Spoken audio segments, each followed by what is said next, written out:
언론, 여긴 국민 라디오.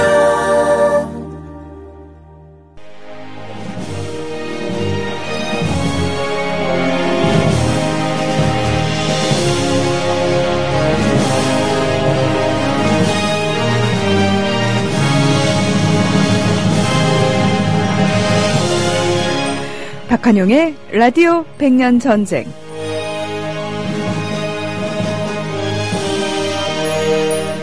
민족문제연구소 박한용 실장님과 함께하겠습니다. 안녕하십니까? 예, 안녕하세요. 네. 저희가 그 2주간에 걸쳐서 지금 박정희에 대한 이야기 하고 있는데요. 네. 네. 오늘도 계속 그 얘기 해야 되는 거죠. 네, 뭐, 어쨌든 하면 확실히 알고 하자. 애매모호하게 알기보다. 네. 그래서 지난주에 저희가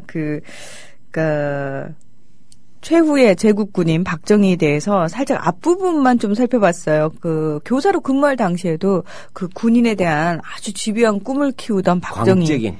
아, 광적인이라는 표현이 딱 맞겠군요. 네. 당시만 일제 말에 군인이 최고로 대접받던 시대에 그는 군인이 되고 싶어 했던 거. 이거 진정성. 이게 바로 진실이에요. 만약에 군인이 가장 대접받던 시대가 아니라 뭐 다른 게 대접받던 시대였다면 박정희는 또 그걸 꿈꿨겠죠? 네, 하여튼 알 수 없지만 어쨌든 그 시기로서는 박정희는 명백하게. 네. 독립군하고 관계없어요. 그냥 군인이에요. 근데 그 군인이 갖추는 길이 제국군인이죠. 그렇죠. 예. 지난번에 그 외 박정희 성장 과정과 또 만주 군관학교 입학 과정의 비법. 예. 나의 그 쉽게 말하는 서류 전형을 통과하는 비법을 보여줬어요. 회의서로서. 아, 정말, 예. 눈물 없인 들을 수 없는.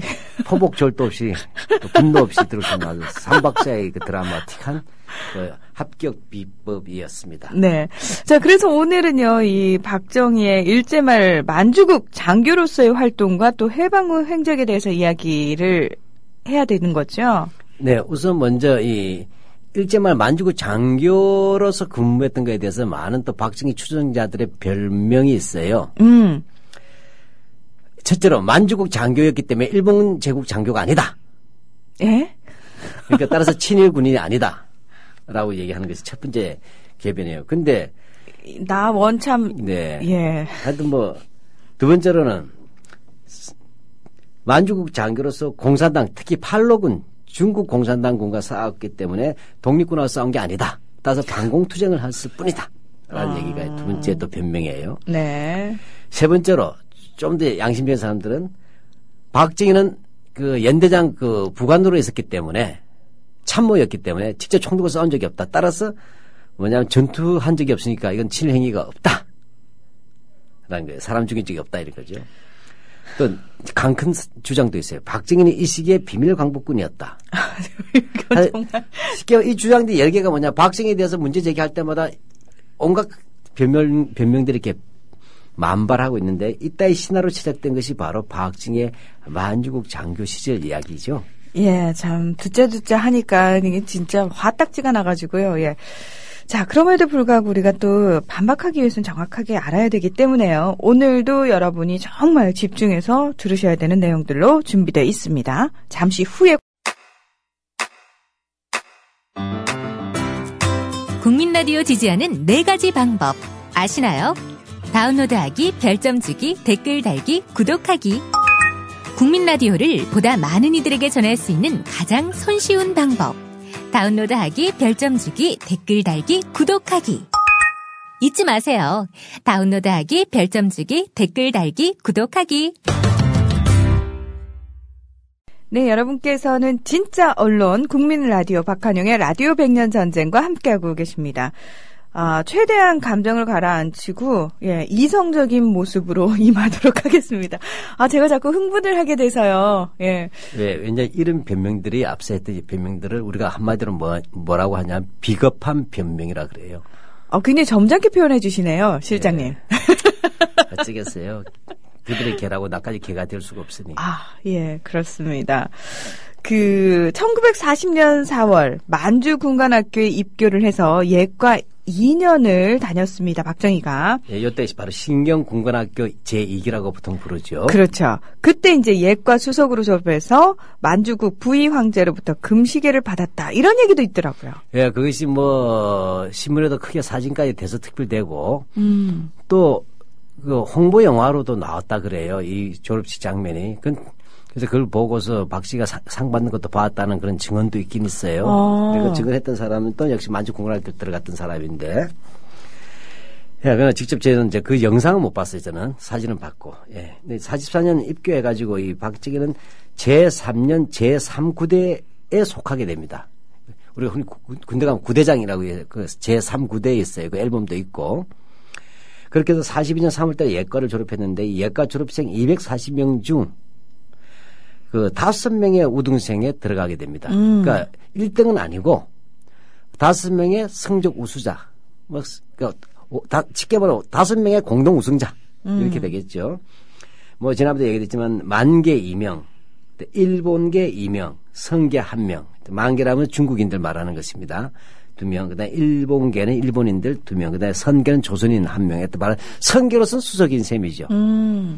이렇게 됩니다. 이것이 뭐냐, 만주 1일 신문에 1942년 3월 24일자로 바로 이 금딱지 시계 받는 졸업 수여식 장면이 나옵니다. 그 앞에 5명이 써 있어요. 이 5명이 써 있는데 그 중에 1명이 앞에 나와 있어요. 바로 이 사람이 박정희라는 얘기가 많이 있어요. 근데 제가 볼 때 그것이 박정희라는 증거는 없는데 키 모양새는 비슷해요. 근데 뒤에도 키가 비슷해. 네, 그래서 예. 뒤에 4명과 앞에 서 있는 1명. 그 중에 1명이 바로 박정희입니다. 예, 그렇게 됩니다. 근데 우리가 주목할 것은 이 예과를 마치면 이건 군사학교지 않습니까? 또 핵심은 그 당시 전쟁 중이었죠. 네. 그러니까 군대 실습을 나갑니다. 예과 실습이라 그러죠. 그렇게 해서 이 타호산, 호랑이를 뭐 잡은 산이라 이런 뜻이겠죠. 타호산 제6광구 예하 제5단 제8령 제8년에서 제8년 하면 제8연대라고 보시면 되겠습니다.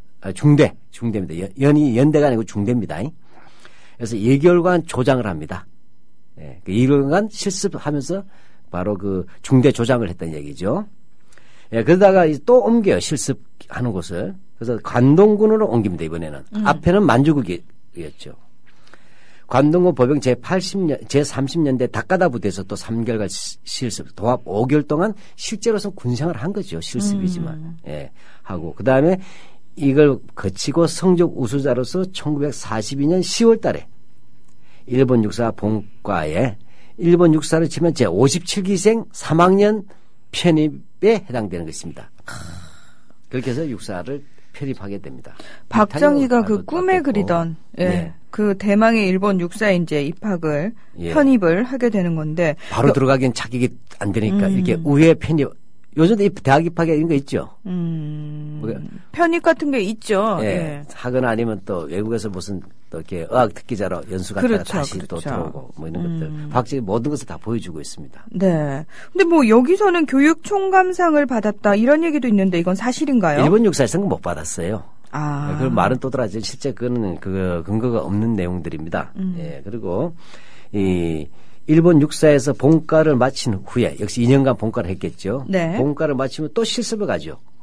그 실습 어디로 갔겠냐? 자기가 보면 만주잖아요. 네. 그러니까 다시 1944년 4월 달에 견습사관입니다. 예, 견습사관으로서 관동군 23사단 72연대 635부대라고도 하는데 여기에서 2개월간 근무합니다. 부대 실습을 한 거죠. 그리고 나서는 또 뭐냐면 다시 만주국으로 가요. 네. 죄송합니다. 7월 달에 만주국 제6광구 보병 제8단 대장, 소대장으로 근무하면서 현지에서 임관하게 됩니다. 자, 여기 보면 알겠죠. 만주국군에도 배속되어서 훈련받다가 관동군에도 배속되어서 훈련받고 하는 것이 예과도 본과 다 있죠. 예, 이게 만주국에서는 관동군이 통제하기 때문에, 그죠? 양부대를 다 간 겁니다. 예, 그렇게 해가지고 바로 7월 하순에서 8월 초순, 1944년 일본군과 합동 전투할 때, 지금 만주국하고 일본군이죠. 합동 전투를 할 때 바로 일선 소대장으로서 참가해서 전투에도 참여했다는 것이 바로 그 당시에 동기생들, 중국인 동기생들의 증언들이 남아 있습니다. 그러니까 뭐죠? 전투에 참가한 바가 없다란 말 자체는 거짓말입니다. 예, 그렇게 되고. 그러다가 1944년 12월 달에 바로 일본군 예비역 소위 겸 만주국 보병 소위로 현지 임관을 공식적으로 하게 됩니다. 네.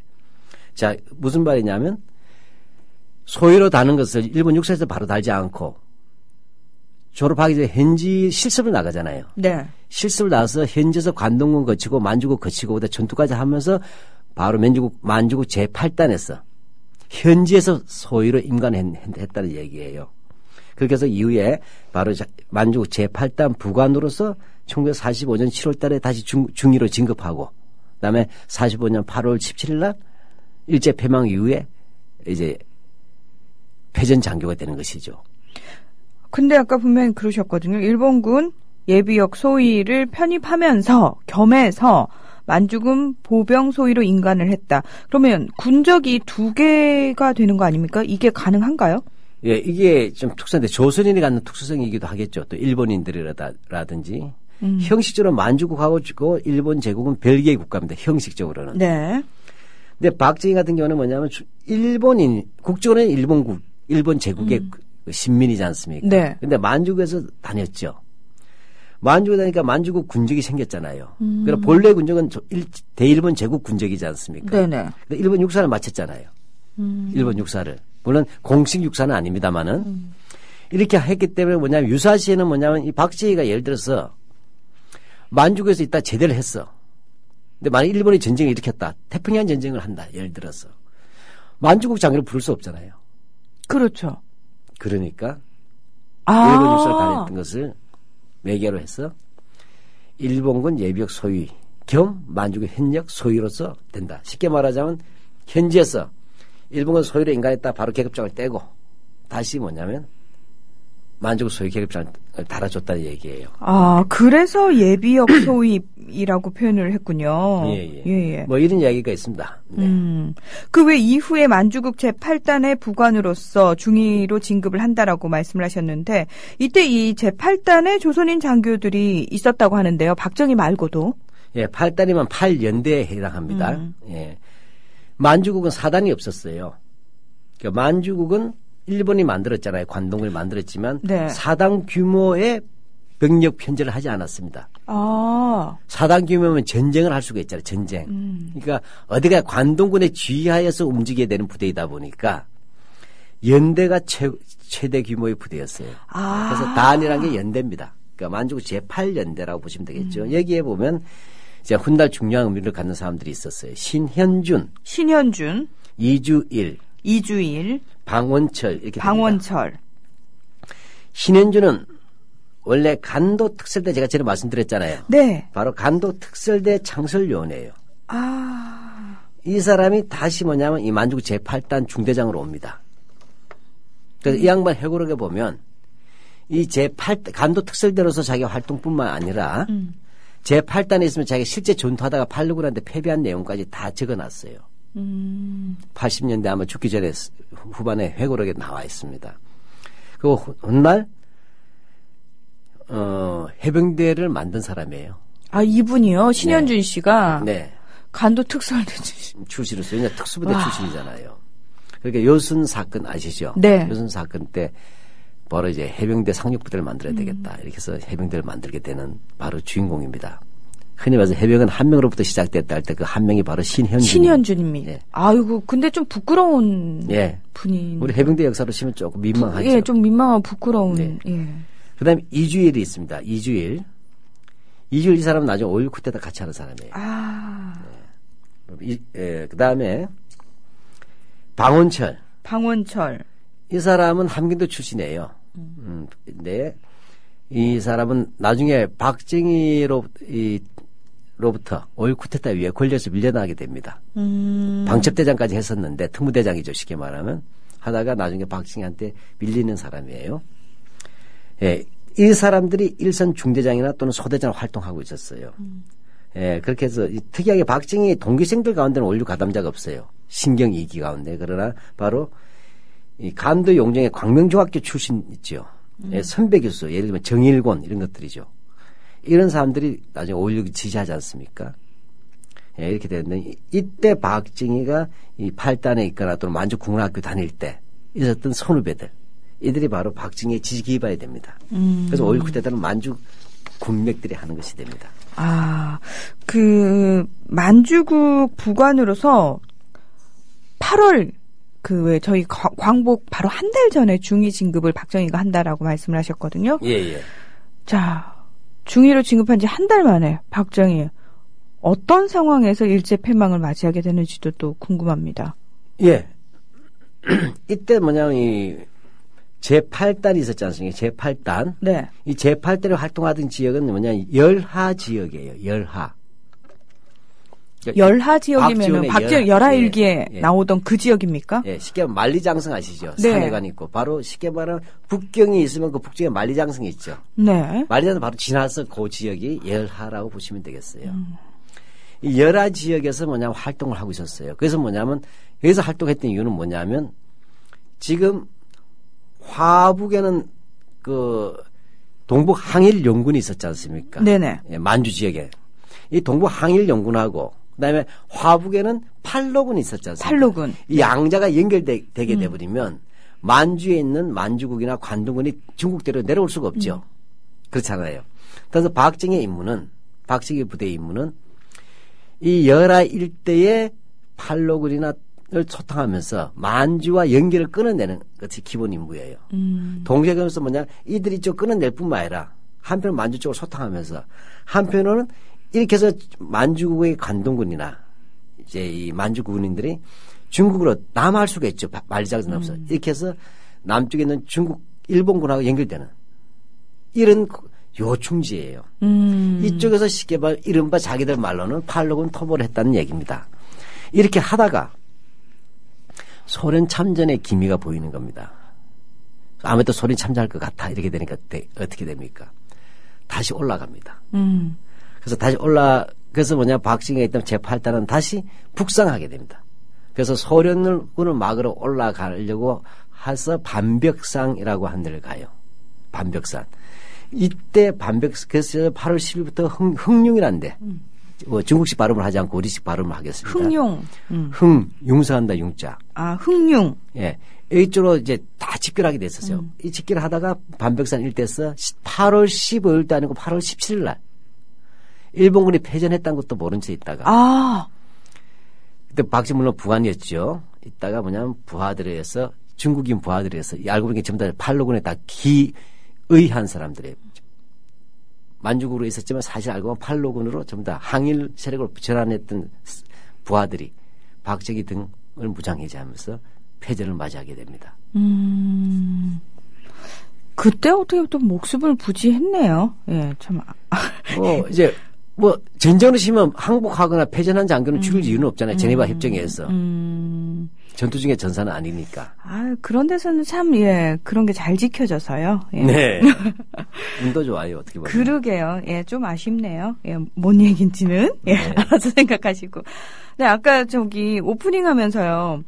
박정희가 일제강점기에 이 만주국 장교를 부역한 것에 대해서 변명하는 말들. 네. 그 중에서 정말 가관인 게, 저는 이 말이 너무 웃겨요. 비밀 광복군이었다는 말이요. 네. 정말 이 시기 박정희가 광복군과 연결되어서 독립운동을 모색한 건 맞습니까? 개가 풀 뜯어먹는 소리죠. 네, 또 요즘은 김밥 옆구리 터진 소리라고 하던데. 안 될 거 집어넣으면 김밥 옆구리가 터지잖아요. 아니, 참 이 사람들 상상력이 풍부하다고 해야 되나요? 아니면 너무 파렴치하다고 해야 되나요? 네, 정확하게 말씀드리면 이렇게 됩니다. 실제로 만주국 내에서 독립운동과 연결된 세력이 있었어요. 그 핵심은 만주국 장교로 있었던 박승환이라고 하는 분이에요. 박승환. 예. 이분은 형식적으로는 만주국 장교 출신이니까 봉천군관학교 출신인데 친일파죠. 근데 실제로 누구하고 연결되어 있었냐면 건국동맹 아시죠? 네. 여운형 선생. 네, 여운형 선생님이요. 예, 여운형 선생과 이렇게 연결되어 있는 사람이었어요. 그러면 일부러 만주국 장교가 된 건가요? 아니면 장교가 되고 나서 여운형 선생님과 연결이 된 건가요? 일부 되었다고 볼 수도 있고, 근데 좀 훗날 연결됐다 보는 게 더 빠를지도 모르겠어요. 근데 하여튼 간에 그 정확하게 그쪽 정확하게 연도는 모르겠어요. 연결된. 그래서 그러나 그것은 뭐 해방 이후에도 그 기록으로도 다 나옵니다. 예. 목련 여운형 선생 투쟁사에 또 나오고. 왜냐면 당시에 그 사기였다면 살아 있었으니까 여운형도 말도 안 된다고 했겠죠. 네. 이런 얘기예요. 이 건국동맹이 유사 시에는 어떤 식으로 작전을 짰냐면 국내에서 농민이나 노동자들 무장대를 조직하려고 했어요. 그러고 나서는 결정적 시기가 오게 되면 연안에 있는 조선독립동맹이라든지 또 만주에도 뭐 항일 세력이 있다면 또 이런 것들과 연결해가지고 국내와 연결해서 대응을 해야 되겠다 할 때 이 네트워크 군사조직 관리할 사람을 박수환인 거예요. 그래서 만주국 내는 조선인 장교들을 포섭해서 유사시를 대비시키자 이런 것들이었습니다. 근데 문제는 박정희하고 친했거나 훗날 같이 있었던 그 누구도 박정희는 이 얘기엔 관계없었다고 얘기합니다. 아무도 박정희는 얘기한 적이 없고 만난 적도 없고 아무 관계 없다라고 증언을 하고 있어요. 그건 뭐 방원철 씨도 얘기하고 또는 5.1 쿠데타 할 때 이른바 혁명검사로 있었던 박창암이라고 있어요. 간도 특설 때 출신인데 이 사람도 네. 말도 안 된다고 얘기합니다. 그럼 어떻게 해서 강북군 이야기 됐냐 이렇게 되죠. 네. 일단 해방이 되잖아요. 박정희로서는 패전이죠. 그렇게 되니까 어떻게 돼요? 이제는 뭐냐면 이 패전한 부대들을 처리해야 하니까 부대 해산과 귀환 문제가 있지 않습니까? 네. 네, 그렇게 해서 45년 9월에 이 8단과 함께 밀운으로 이제 이동하게 됩니다. 네. 그래서 이제 부대 해체하고 귀환 문제가 나오는 거죠. 뭐 박정희로서는 뭐 이렇게 어떻게 뭐 해방이 되니까 일본군도 아니지 않습니까? 네네. 그러니까 고향으로 가라 이렇게 된 거예요. 예, 고향으로 가라 이렇게 되니까 갈 데가 없으니까 이때 부대에 있던 신현준, 이주일 이렇게 세 사람이서 박원철은 이제 북으로 함경도로 가게 되고요. 따로. 그래서 이 신현재 이주일과 함께 베이핑 그때는 이제 북경을 베이핑이라 불렀어요. 으로 갑니다. 여기 가가지고 뭐냐면 이 강복군이 되는 거죠. 예. 왜냐 그 당시에 뭐냐면 이 베이핑에는 광복군 제3지대 주평진 대대가 있었어요. 그래서 장교원이 부족하단 말이죠. 이렇게 되니까 이제 이 박진아, 신우진이나 이주리가 그들이 누구였는지 어떻게 됐는지 잘 모르지만 이들이 이제 일본군 장교 출신이니까, 만주국 장교 출신이니까 이것이 경력이 인정돼서 강복군에 편입이 됩니다. 이렇게 해서 뭐냐면 박정희는 광복군 제3지대 제1대대 제2중대장이 임명됩니다. 이때 뭐냐면 이 강북군 제3지대의 지휘관은 김학규예요. 이건 훗날 나중에 5.1 쿠데타 이후에 다시 이 사람과의 인연이 다시 이어집니다. 네. 예, 그렇게 하다가 뭐 할 게 없잖아요. 해방 후에 강북군이라는 게. 중대장 했다지만 뭐 사실 뭐 제대로 밥도 못 먹고 훈련할 것도 없었고 귀환을 위한 조직 단위였다고 보면 되겠어요. 그렇게 하다가 1946년 5월 8일 미국 수송선을 타고 부산항으로 귀국합니다. 이것이 박정희의 비밀 광복군의 진실입니다. 애프터 강복군이지 뭐 한마디로. 아니 포스트 강복군. 사실은요. 뭐 광복군이라는 말을 붙여주기에는 기존에 계시던 광복군들 입장에서 굉장히 억울하고 좀 짜증날 만한 일이 아니었을까라는 생각이 들거든요. 그렇죠. 이게 사실 박정희가 감히 말을 할 수 없었어요. 해방 이후에 또 박정희가 대통령이 되더라도.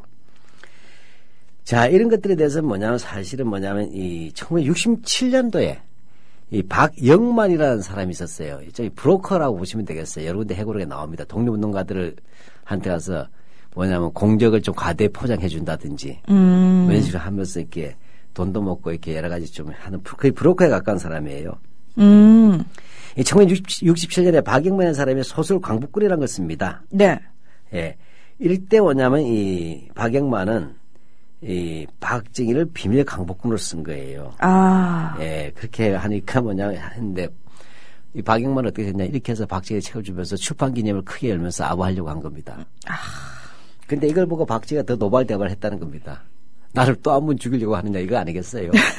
내가 이제 강복군 했느냐. 그래서 노발대발해가지고 출판 기념회도 치르지 못했다고 합니다. 예. 그러고 나서 이런 것들에 하고 이거 외에도 그렇게 해서 박정희의 비밀 강복군 이것이 계속 확대가 된 거죠. 한번 해보면 코미디입니다. 이걸 지금도 강복군에 주장하는 사람들이 있어요. 아, 게다가 이건 소설이라고 분명히 실장님 지금 말씀을 하셨거든요. 소설도 이렇게 쓰는 소설은 목적 의식적인 소설이에요. 그러니까요. 박정희가 대통령이 되고 나니까. 이게 환심을 사기 위해서 박정희를 비밀 강복군으로 뻥튀기 하는 소설을 네. 그래서 임정 36호 뭐 이런 얘기가 많이 나오는데 그게 뭐 황당한 얘기가 많아요. 결국은 이란 이야기가 어처구니없이 박정희 비밀 강복군의 어떤 소문의 진원지가 된 것입니다. 네. 그리고 이제 두 번째는 박정희는 친일파라고 하지만 그 친일 행위 자체가 굉장히 미미하다. 고작 해야 소위였고 또 일제 패망 때 갓 중이었는데 이런 말 그대로 뭐 핵심 멤버도 아니고 근데 마치 이거를 엄청난 친일파로 모는 것은 음해다. 뭐 이런 얘기도 있거든요. 예, 우선 우리가 이 박정희가 만주 군관학교를 거쳐서 일본 육사를 통해서 장교가 되었잖아요. 네. 그 1910년부터 1945년까지 만주국 또는 일본군 육군 사관학교를 마쳐서 소위로 인간된 조선 당시 조선인이 몇 명인가를 따져보면 알 수가 있어요. 제가 한번 얘기한 것 같은데 계속 반복이 됩니다만은 일제 강점기에 일본 육사 입학자로서 뭐냐면 입학자는 총 87명이에요. 그러니까 조선인이요. 그렇죠. 네. 예. 그러니까 연평균 2.4명 정도가 입학한 겁니다. 그러니까 일제 시기라고 하면 1910년부터 1945년까지. 그렇죠. 네. 근데 이 가운데 뭐냐면 이제 임관이 된 사람들은 네. 63명이에요. 어. 그러면 1년에 1.75명이 됩니다. 자, 보십시오. 이거 무슨 얘기냐면 우리나라 도지사만 해도 8도에 한 명, 13도로 치면 13명이 되고 8도로 8명 아니에요. 일본 육사를 마치고 소위로 인간받는 사람이 1년에 1.75명이면 도지사급이 아니라 대통령급일세, 조선 총독급일세. 굉장히 예. 희소성의 가치가 인정받아야 되는, 예. 만주국 시기는 우리가 만주국 성립이 1932년이지 않습니까? 네. 그 32년부터 45년까지 한 3, 4년 되겠죠. 이 시기에 만주국 장교, 이른바 봉천군관학교, 신경군관학교, 그리고 또 하나 우리가 또 넉넉 잡아서 군수학교라고 있습니다. 수송, 군수. 예. 물자죠, 물자 쉽게 말하면. 이쪽에 임관자가 67명이에요. 그러면 연평균 이게 13인가 14로 나누면 4.8명이 됩니다. 만주에서는 1년에 한 번 나오는 게 5명이 안 되죠. 그러네요. 네. 그다음에 일본 육사가 2명이 안 되지 않습니까? 합쳐서 넉넉 잡아도 7명이에요. 8명이 안 됩니다. 한마디로 이야기하면 희소성으로 따지자면 인간 문화재급 친일파예요. 예. 예, 보호 가치가 있는 종자들입니다. 나쁜 의미여서. 유해 박테리아.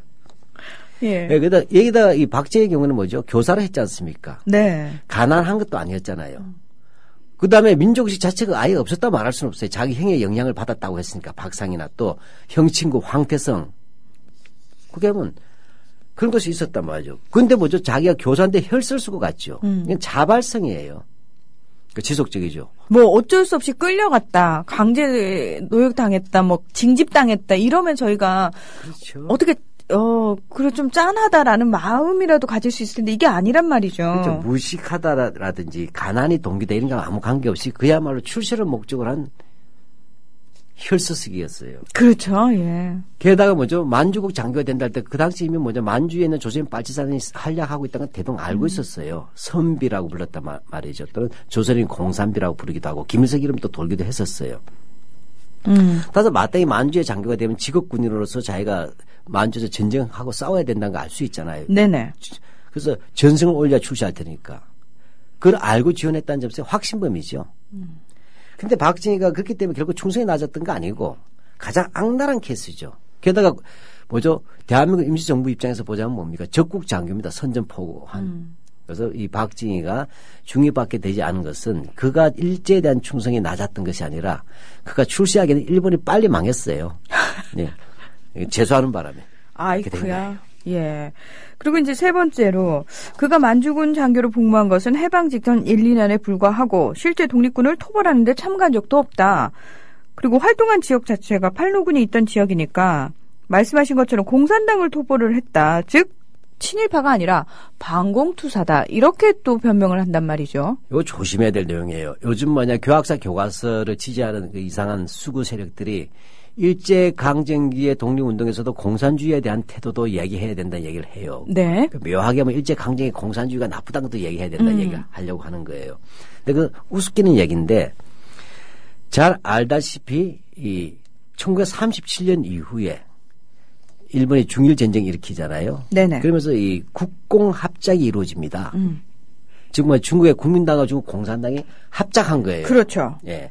그리고 뭐냐면 해외에 있는 조선인 독립운동 세력도 좌우가 합작이 이루어집니다. 그래서 40년대 들어오게 되면 대한민국 임시정부는 좌파들도 들어와요. 예, 이런 상황이라는 전제해야 되고 이때 이런 거죠. 다시 말해 이 중국에서 국공이 참여하는 중국은 뭐죠? 연합국의 일원이죠. 일본과 만주국과 독일과 이탈리아는 그건 동맹국이에요. 이해가시겠습니까? 패싸움하는 거예요. 나쁘게 얘기하면. 예. 다시 말하면 이 적국들입니다. 그죠? 여기에서 뭐냐면 이 쉽게 말하자면 이 장개석 군대의 국민당은 주로 화중 하남을 맡았고 화북과 만주 지역은 중국 공산당 팔로군이 맡았죠. 정확히 네. 팔로군이라는 말 자체가 뭐냐면 이거는 중국의 제8로군이에요. 즉 중국 공산당의 군대는 엄밀히 하면 공산당 당군을 볼 때는 홍군이라고 그러죠. 홍군. 근데 뭐죠? 중국 전체 군대 체민제 안에서의 8로군이에요. 아. 제8로군이란 말이에요. 그러니까 뭐죠? 연합국 중국의 군 부대입니다.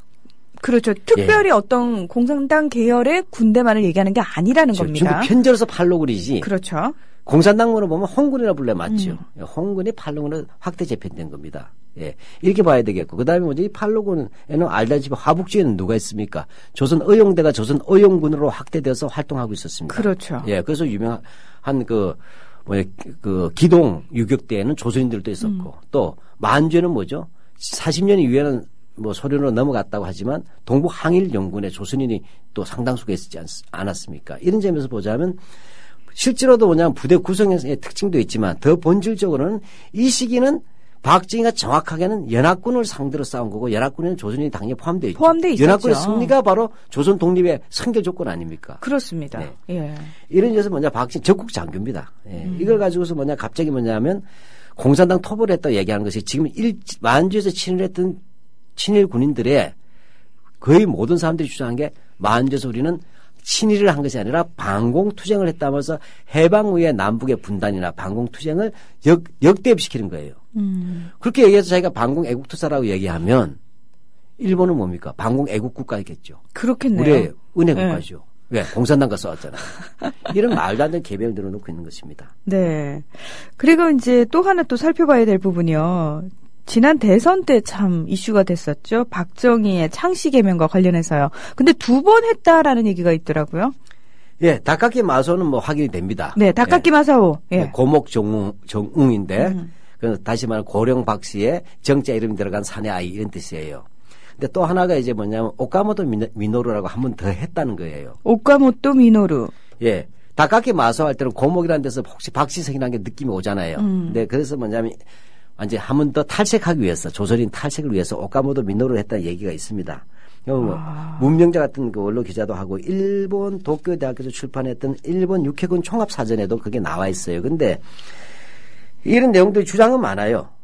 예, 근데 뭐냐면 여기에서는 뭐냐면 한 번 더 창시시 일본에 대한 충성이 더 높게 하기 위해서는 주장도 있고 또 뭐냐면 박정희가 일본 육사를 졸업하고 관동은 23사단 72연대 배속됐을 때 그 연대장 이름이 오카모토 연대 그걸 본땄다.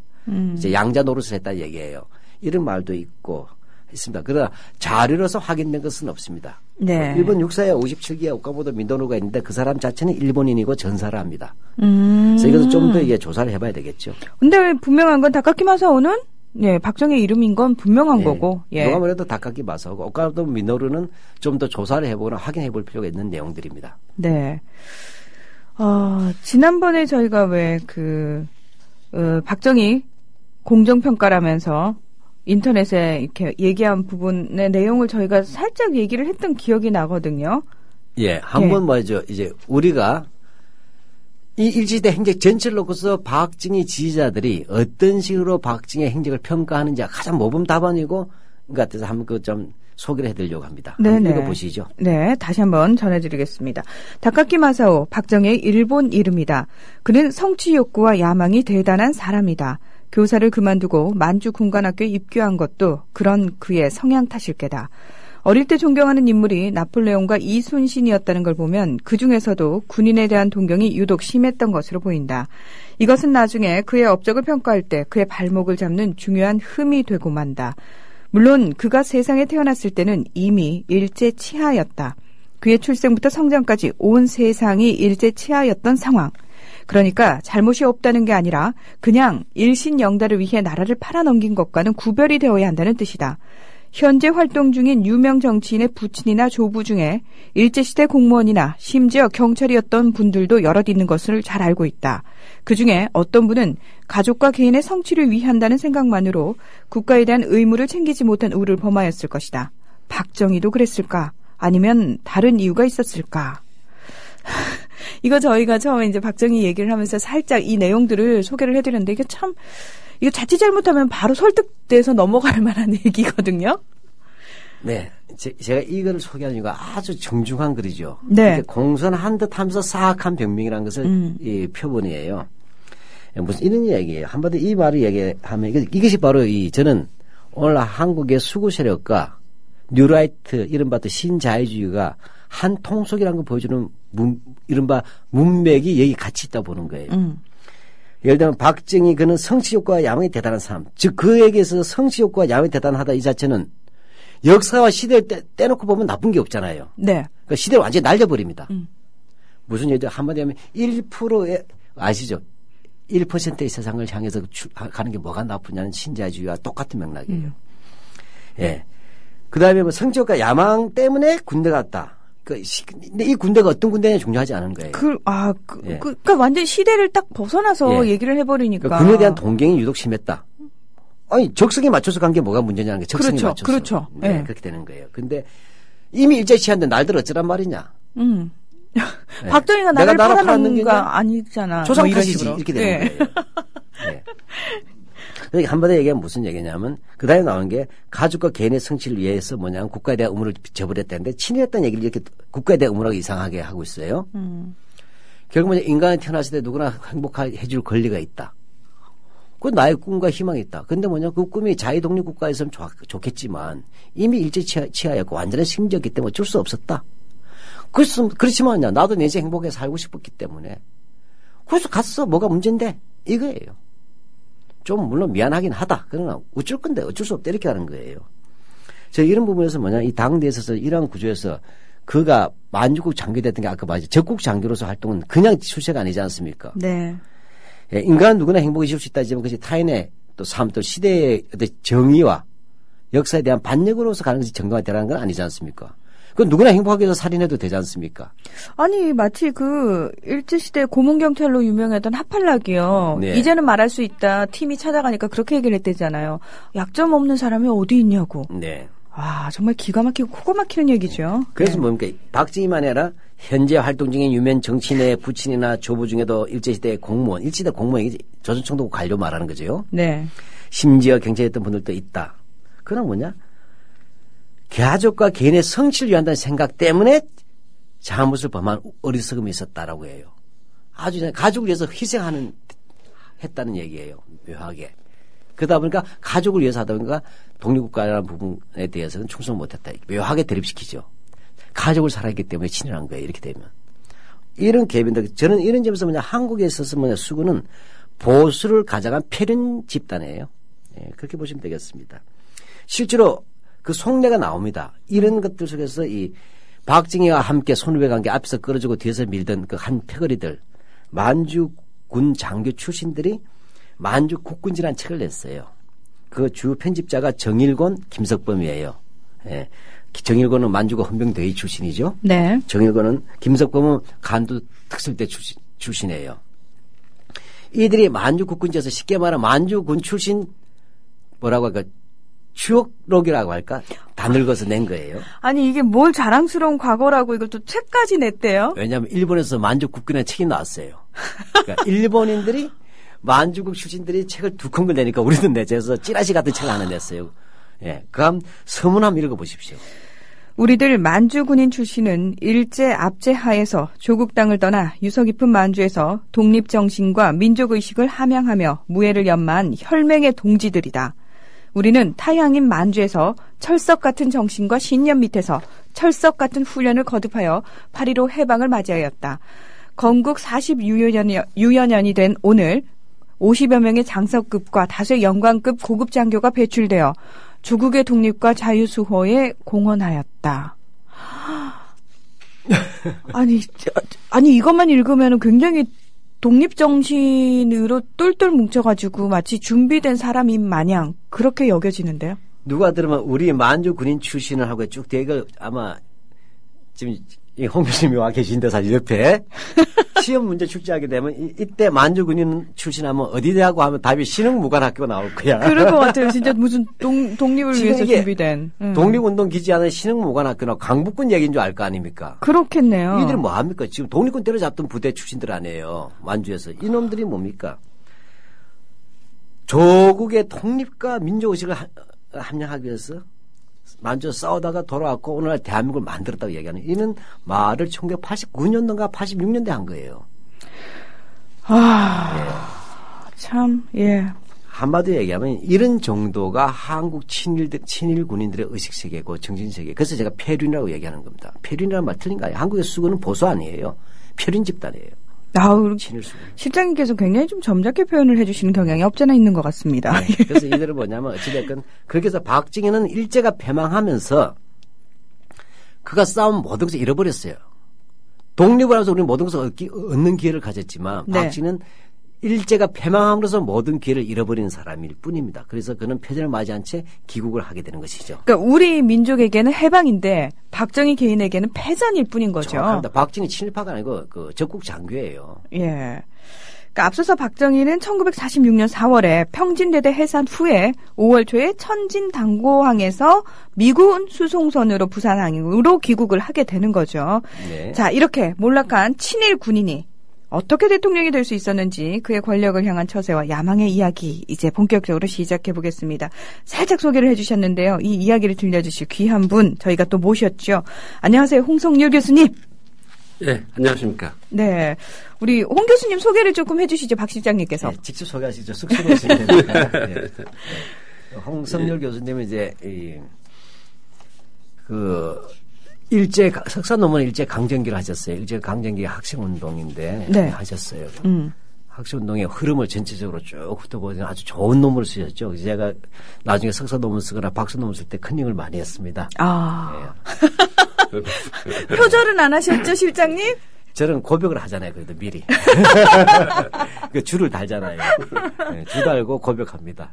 네. 예. 좋은 논문일 때는 반드시 인용해줘야 돼요. 근데 인용할 때 이제 이름을 지우는 경우가 많아서 문제가 되는 것이죠. 네. 네. 그렇게 되고 이제 박사 논문은 이제 그 1960년대 통일운동이죠. 예, 4.19 직후에 통일운동에 대해서 썼습니다. 네. 쉽게 말해서 일제 강점기부터 해서 현대사 60년대까지 현대사를 했던 좀 보기 드문 어떤 그 세대로서는. 저희가 최근 들어서 이 시간을 통해서 열심히 공부한 내용을 전공하신 전공자분이시네요. 바로 박정희 전공자로 말할 예. 수가 있어요. 역사학에서 박정희 시대 하신 분이 별로 없죠? 예, 그렇게 아직까지 많지 않습니다.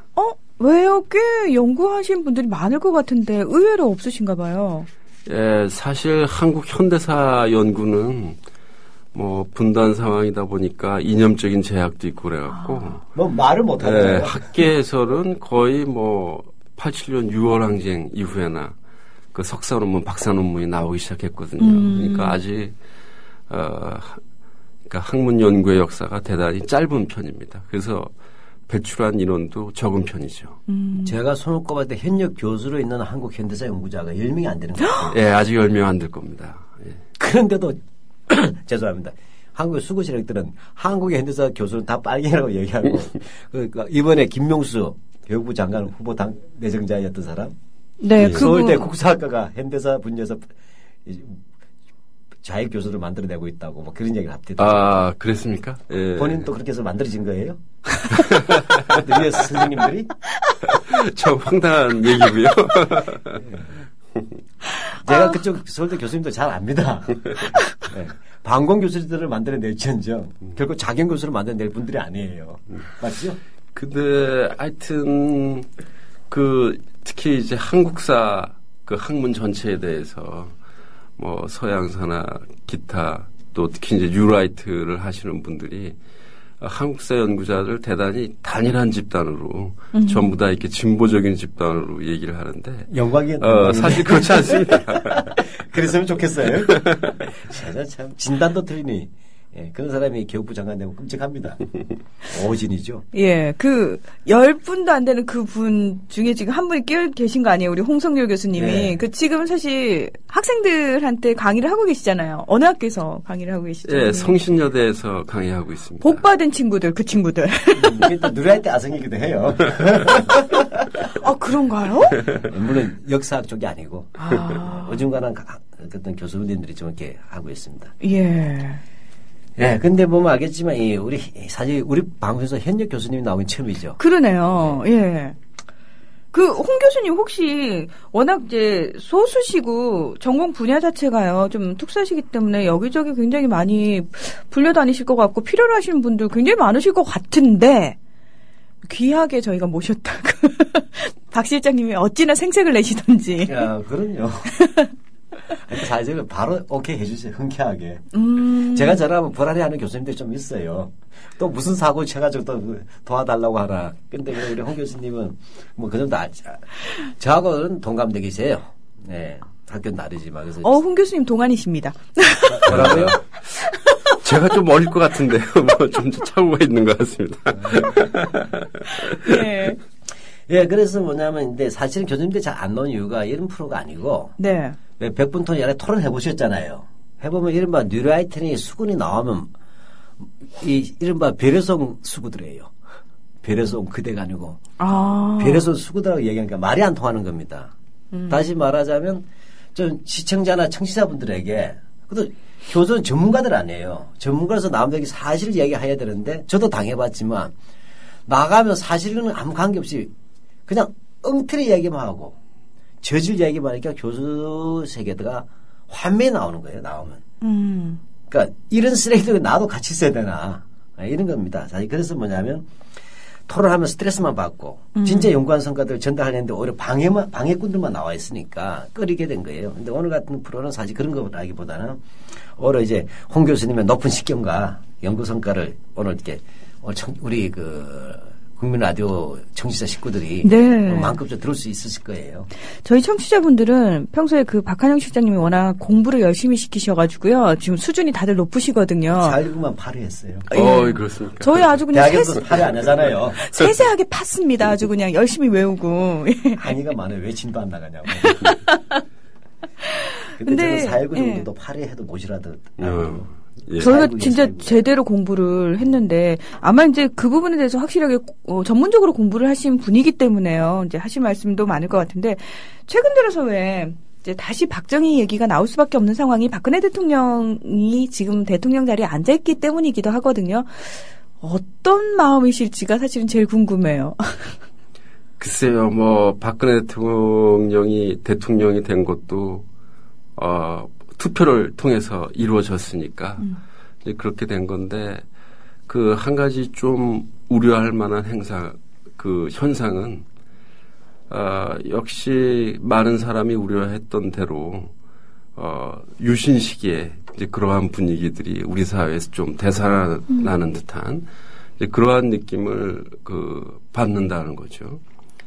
박근혜 대통령의 이제 선거 구호가 하나 되는 대한민국이었는데, 근데 국민이 하나로 통합된다는 게 국민들이 이제 대화를 하고 소통을 하고 이러한 민주적인 통합력을 얘기하는 것이 아니라 옛날 일제시대 어떤 군국주의, 국가주의 이러한 것들을 좀 연상시키는 일들이 계속해서 좀 벌어지고 있어서 우려되는 바가 있습니다. 한마디로 공밭에서 팥은 안 나온다 이거죠.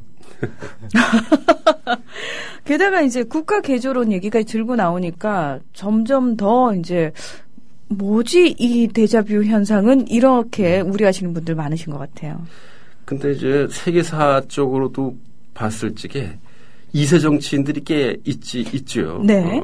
미국에도 조지 부시가 있었고 그렇긴 한데 근데 2세 정치인들이라고 반드시 아버지의 정책을 물러받는 것은 아닙니다. 네, 그거는 또 자기 자신의 정책이 있거든요. 그래서 그런 경우는 또 별개의 이제 평가가 이루어져야 되는데, 지금까지의 상황으로 봤을 적에는 상당 부분 답습하고 있다. 그리고 또 주변의 인사들까지도 답습하고 있다. 그리고 본인도 어떤 사회활동이죠. 사회적인 활동을 처음 시작한 게 유신체제기의 이제 새마음 운동 같은 거였는데, 아직도 이제 그러한 부분에서 얼마만큼 멀어져 있는지, 많은 국민들이 의구심을 갖고 있는 것 같습니다. 마치 우리 국민들과 대한민국이라는 국가는 변해왔는데, 박근혜 대통령은 아버지 시대에서 멈춰져 있다가 갑자기 확 우리 시대로 점핑을 해서 그 시대의 그 모습들을 그대로 재현하려고 하는 게 아닌가라는 생각이 들거든요. 네, 박 대통령 개인도 그렇지만 저는 솔직히 말해서 우리 사회도 아직까지 그 박정희 정부 또 유신 체제 또 과거 군사 독재 정부의 유산들을 완전히 뛰어넘지 못한 측면이 있다고 생각해요. 그래서 이제 실질적으로 보면은 친일 문제 같은 것도 다 걸리는 문제이지만은 저는 사실 이제 분단 문제를 주로 연구하는 학자인데요. 네.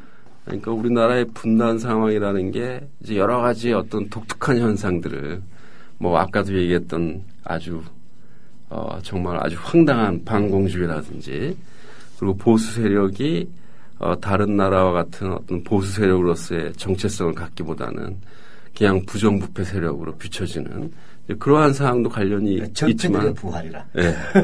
근데 진짜 또 한 가지 아주 그 심각한 문제는 분단 상황이라는 게 또 퇴행도 가능하게 만든다는 거죠. 이제 그동안 역사적으로 쌓아온 것들을 또 뒤로 물릴 수도 있는 또 쉽게 특히 이제 뭐 어떤 평화라든지 이러한 것들이 이제 흐트러지고 그랬을 적에는 그러한 가능성도 저는 충분히 내포하고 있는 게 분단 상황이라고 봅니다. 그래서 이제 이러한 부분들에 대해서 좀 더 생각해야 될 부분이 있지 않나. 그러면 홍 교수 말씀대로 하자면 한국의 수구 세력은 분단 상황 악용 세력이라고 해도 되겠네요. 저는 남북의 어떤 집권 주류 세력들은 분단 상황을 다 활용해 왔다고 생각을 합니다. 악용이겠죠. 네, 활용하고 악용하고 그리고 이제 그것이 그들의 권력을 형성하는데 대단히 중요한 역할을 했고요. 그래서 이제 한국의 정치나 사회 현실을 분석할 적에는 이제 이 분단이라는 상황 또 이러한 것들이 대단히 많이 영향을 미친다. 그렇게 생각합니다. 네, 저희가 지금 살짝 얘기만 들어도 가슴이 조금 답답해져 오지 않나라는 생각이 드는데요.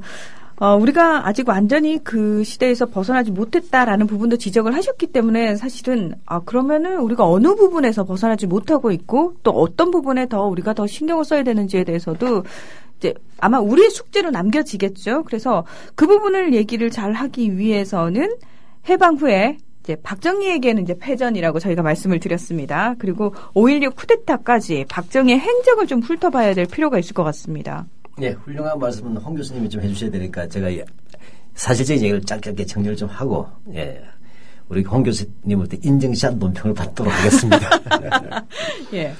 고향에 돌아온 박정희는 46년 5월 8일날 귀국합니다. 그래서 한 넉 달간 고향에 있다가 조선 경비사관학교 2기생으로 입학하게 됩니다.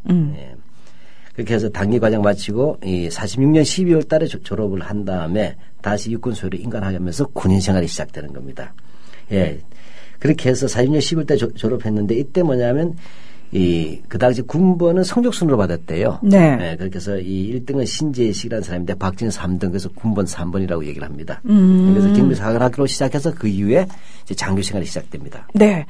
자, 중요한 얘기가 막 시작되려는 이 찰나 저희가 또 방송 시간이 다 돼가지고요. 오늘은 아쉽지만 여기서 마무리를 하고요. 우리 홍성유 교수님 그리고 박한용 실장님 다음 주에 저희가 이어가지고 이제 좀 본격적인 얘기를 함께 해보도록 하겠습니다. 오늘 두 분 고맙습니다. 네.